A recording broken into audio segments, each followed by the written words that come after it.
Incendie criminel, une jeune femme qui disparaît et puis un corps démembré repêché du fleuve Saint-Laurent. Tous ces éléments conduisent à Valérie Aubin, une jeune femme de 20 ans. Tout indique qu'elle a été assassinée, mais l'histoire demeure quand même nébuleuse.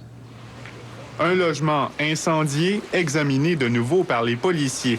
Des spécialistes en incendie criminel, de même qu'en expertise médico-légale, ont repassé à la loupe cet appartement, boulevard des Roseraies, secteur Anjou.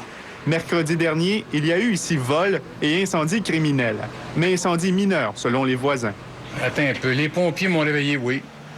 Puis là, le monde a commencé à se rassembler, puis c'est à peu près tout. Réellement, on pensait que c'était strictement un feu, que quelqu'un avait oublié quelque chose, c'est tout. Quelqu'un a donc délibérément mis le feu ici. Or, celle qui habitait là, cette journée-là, a mystérieusement disparu quelques heures plus tard. Valérie Aubin, 20 ans, schizophrène, demeurait seule cette journée-là chez son père, parti en vacances. Et la jeune fille, cette jeune fille-là ici, est-ce que ça vous dit quelque chose? 2 fois ou à peu près tout. Moi, je l'ai vue occasionnellement. Ici, elle attendait là, pour les clés à l'escalier. Puis c'est tout ce que je peux dire. Là. Je l'ai vue. C'est un comportement de jeune fille, de vingtaine d'années. Pas en gang, ni rien. Les fois que je l'ai vue, elle était toute seule. Vous saviez pas qu'elle était schizophrène, non? Non. Il n'y a rien qui laissait apparaître ça non plus.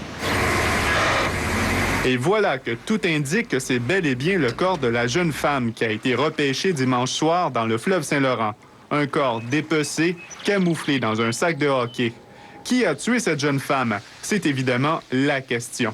Et visiblement, les enquêteurs semblent considérer ce logement comme étant la scène d'un crime grave. A-t-on mis le feu pour camoufler autre chose qu'un simple vol? La réponse revient aux enquêteurs. Maxime, est-ce qu'on a une idée des allées et venues de la jeune femme?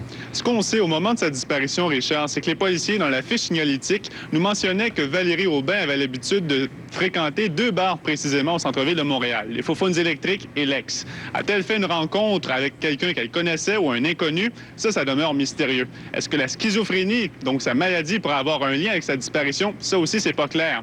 Mais visiblement, les policiers vont attendre avec impatience le résultat de les fiches dentaires pour l'identification formelle du corps qui a été repêché. Et donc, ça devrait se faire au cours des prochaines heures.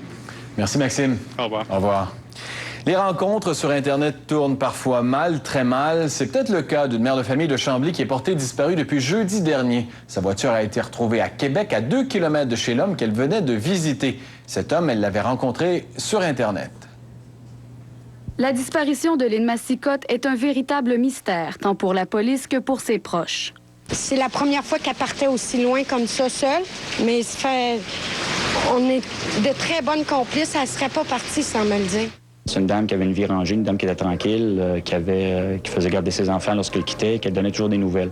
Donc, d'après ce qu'on sait, c'est que cet événement-là sort de l'ordinaire pour cette dame-là. La mère de famille a quitté sa résidence de Chambly jeudi pour aller rejoindre à Québec un homme qu'elle venait de rencontrer en clavardant sur Internet. Ce n'était pas dans ses habitudes, selon son amie à qui elle avait confié sa fillette. Si elle a rencontré en 4 ans, je sais pas qu'elle est célibataire 5 ans, si elle a rencontré 2-3 gars sur ça, c'est beau, chapeau. Elle pas... Fallait qu'elle tombe sur quelqu'un, je sais pas si c'est lui. Lorsque l'ami a appelé l'homme en question, il lui a répondu que Lynn Massicotte avait quitté sa résidence située dans le quartier Limoilou jeudi soir, le jour même de son départ pour Québec. L'homme soutient qu'il ne l'a pas revue depuis. La voiture de la femme de 43 ans, une Sunfire de couleur noire comme celle-ci, a été retrouvée dimanche dans le Vieux-Québec, à quelques kilomètres seulement de chez l'homme qu'elle venait de visiter. On a parlé avec l'individu. On a sa version des faits. Pour l'instant, c'est un témoin, c'est pas un suspect.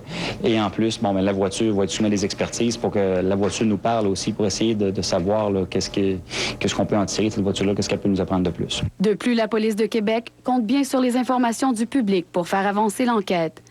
C'est ce que les proches de Lynn Massicotte souhaitent également.